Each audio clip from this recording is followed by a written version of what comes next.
Hi, everybody. I'm Bill Sanders, and this is Watch Art Sci, the art and science of watch collection. Today, what we're going to do is we're going to take a look at the Grails of the lesser gods. And recently, I'd done a video on Grails, but then there were all of these other ones that were, I thought that they needed some kind of attention. Now, these are a little less expensive. Some of them are pretty good deals, actually.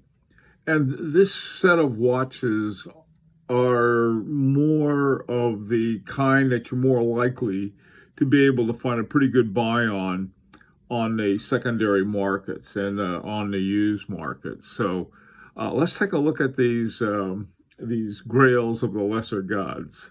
So let's start off. The first one is by Urban Jurgensen. This is called the Alfred 40. And the Alfred 40 is their base watch. I mean, it's like, your entry level watch is the Alfred 40. And they have another one, I think it's called the Alfred 42. It's a little bigger, but I thought the Alfred 40 would be just right. Now, these are not inexpensive. This one is $16,400, but and has a Grenache dial on it, and it's a kind of watch that either is sort of understated, but elegant business office watch, or I suppose a dress watch. It doesn't really look to me as a dress watch, but more of like an everyday, really executive suite office watch that's noticed and noted, but doesn't scream at you. Now, this next one is Vacheron Constantin. I don't know how many times I've recommended this watch. It's a great watch. Back in 2016, when they came out with a new overseas, I went down to the boutique in New York, the Vacheron Constantin boutique, and I'm looking at the new overseas, and I like them. I mean, the 5100, the VC 5100 movement is really an excellent movement. That's was one that Vacheron Constantin did from the ground up. Really an excellent movement. And after looking at them, after the new overseas, I'll take a look at the salesperson said, "Hey, well, let's take a look at this. This also has the 5100 in it." And I did, and the Quadrille, this one is called the self-winding. I like the looks of it better. I thought it looked a lot better. I don't know why, but it did, and I really liked it. I didn't get either one because I needed a trade-in. I had my old overseas with me, and I wanted enough to do trade-ins. Oh, we don't do trade-in. I thought, well, I'll have to go take a look at Plan B. Well, Plan B is 4 years later. I still haven't got one, but this is one. It's always the back of my mind. I see a good deal on one, and I've seen these brand new as low as right around $12,000. So this watch is really talk about a grail of a type of grail watch. This one would be for me anyway. Now, the next one, I think I've heard more people just love the Reverso. And this one has the most wonderful name. It's called the Reverso Classic Large Dual Small Second. It's sort of Biggie Small in a particular book. This watch is, well, it's two watches in one sense, in that it has two dials, and you have one and you flip it over and there's another one on the back. And this one I like the best because it has a light color and a dark color, so you can have, like, if you wanted something more formal, you could flip it over, or you could use it for travel time. There's all kinds of different things you can do with this watch. This is a wonderful watch, $9,100. That's the list price. But man, I tell you, this would be, I think, certainly a worthy grail at some level. I mean, people will want. I mean, we all kind of, most of us can't afford. We can't even get our hands on some of these really top-notch watches that we can't afford anyway. But this one is more down to earth, and sometimes you can find a pretty good deal on a pre-owned one or even a new one sometimes. You never know what you're going to do. Great watch, and it's a big one. there's small, medium, and large, and this is a large one. This is the one I think for most guys is what they want. Now, this next one is another one, the Alanga and Sunda. This one, the Saxonia Thin. Now, there's another Saxonia small seconds, I think, and it's 35 millimeters. And this one is called the Saxonia Thin, and it's almost defines what the perfect dress watch is. It's time only, precious metal, and it's thin. This would be a watch you could get when you're 25 and still look just right when you're 95. And I'm not quite there yet. We'll see when I am. Now, another route, I think, that a lot of people overlook are the what I call watchmakers' watches. And these are two relatively young watchmakers. First of all is Kadoki, Stefan Kadoki. He's a sort of on the bench still with the independent watchmaker group, and which is very elite group. But he was accepted to be in it, as at least right now he's on probation still. And he made this watch called the Calibre 124H. Apparently, he did some work with Richard Habring, but I also think he did some work, too, with Marco Lang. Both Marco Lang and Stefan Kadoki live in Dresden, Germany.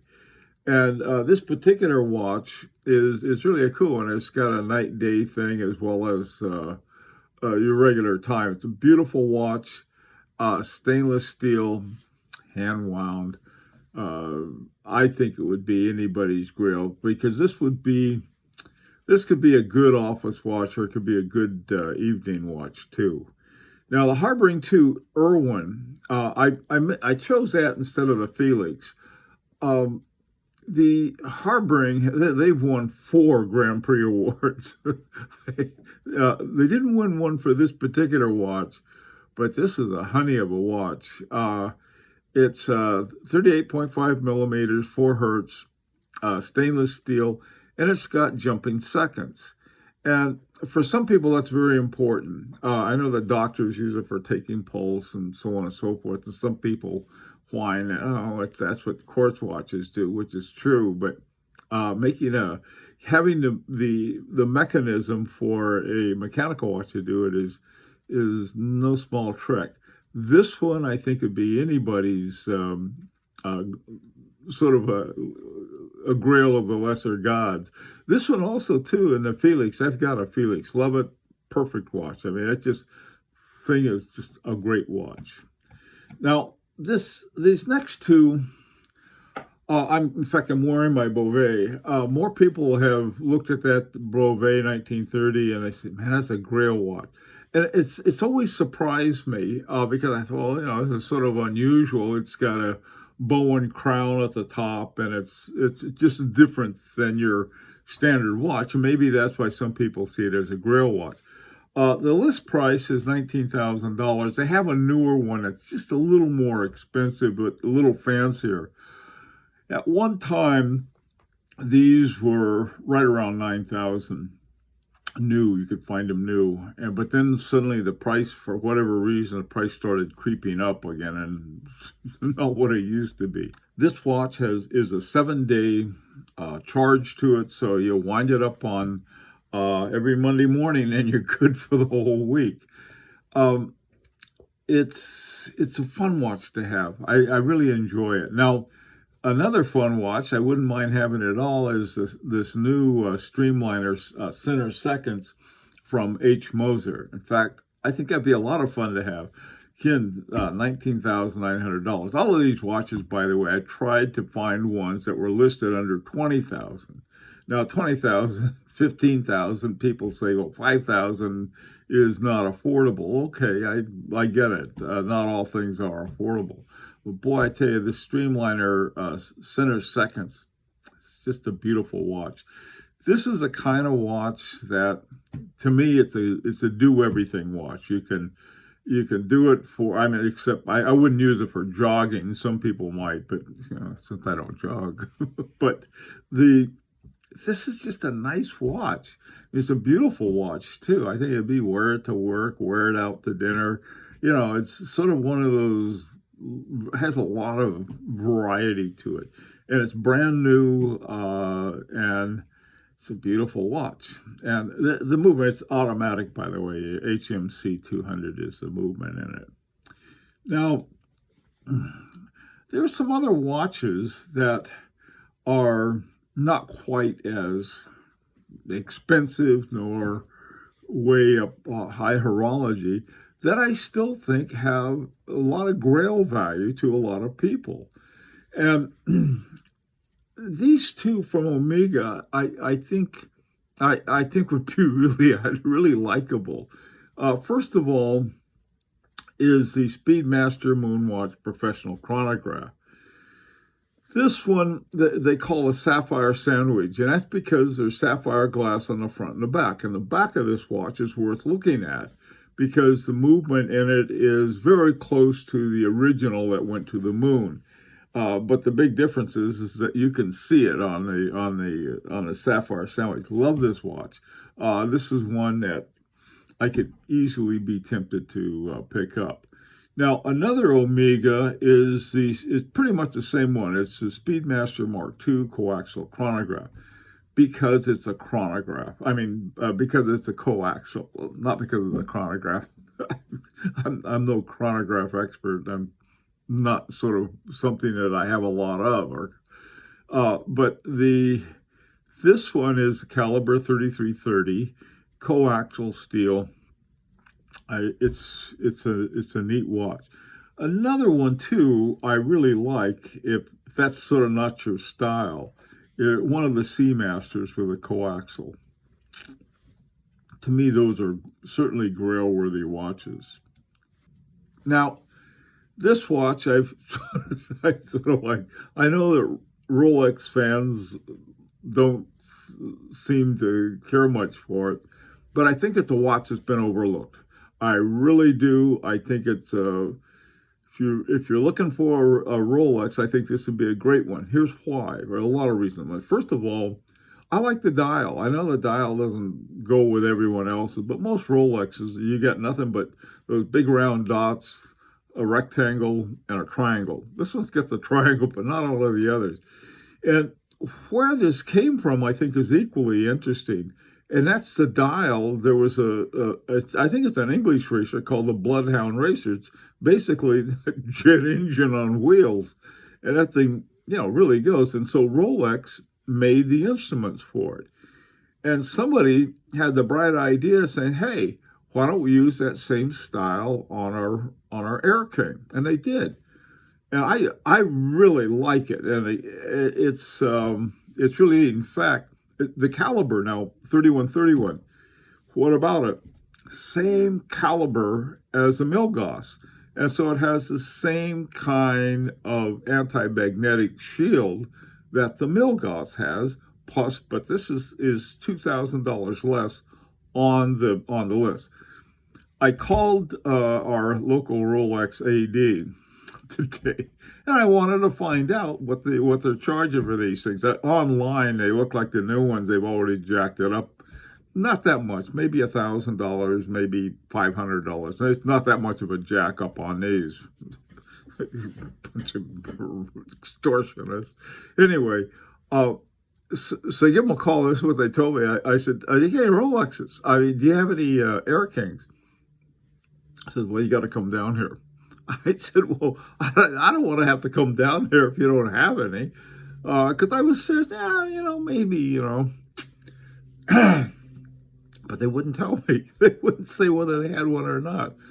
So I don't know. If I want to get around to it, maybe I'll have a dentist appointment nearby and I can drop by and see him. But this is a watch I really like. And I think it's a Grail-worthy one. And again, we're talking about the Grails of a lesser god. Okay, now another one is this. This is more of a sports watch. This is Diver, the Blancpain 50 Fathoms automatic. This watch is Calibre 1315. It's got date, hours, minutes, and so forth. An anti-magnetic cage, and the bezel, one-way rotating, so forth. 17,200. A lot of these you can find at discounted or pre-owned for a lot better price than this. Something about this watch and the history of this watch that I really like. About the only thing about it that I'm not too happy about, they got like you need a loop to read the date. There's a little bitty loop at 4:30. I mean, a little bitty date window at 4:30. And I like, if you're going to have a date, you might as well have one you can glance at and read. Other than that, though, it's just a nice, solid, clear, plain diver. And in fact, that was what the 50 Fathoms came from, was from diving. Okay, now this final one is a Breguet Classic 412. Now, when we talked about the Grail watches, I had a tradition. Those things are $33,000. This one I really like. Again, this is another one that, while it has all of the qualifications of a pure dress watch, precious metal and gold. It's got it's hand engraved Deloche on the dial. It's done on a Rose engine. This watch, there's something about it that it would be a great watch, sort of a business watch, an everyday watch. It's just one of those watches. It's a very classy watch in just about every way, without screaming about it, without saying, look at me. This is just beautiful, really a beautiful watch. 38 millimeter. So it's not really big, but it's not really small. It's a good, it's at least, for me, it's a good size. I generally like between 38 and 42. So so this would be the bottom of that, but it's still just beautiful, classy watch. And again, this is another one that if you look around, you can find some much better deals. It's 3 hertz, like a wonderful one. The oscillating weight, the rotor is 22 karat gold. Another one, I think, this is, like I said, one of the Grails of the lesser gods. Well, listen, this is sort of the second week we've talked about Grail watches, and this is a different kind of Grail. And as always, I'd really like to hear your opinions, your ideas, any questions that you may have.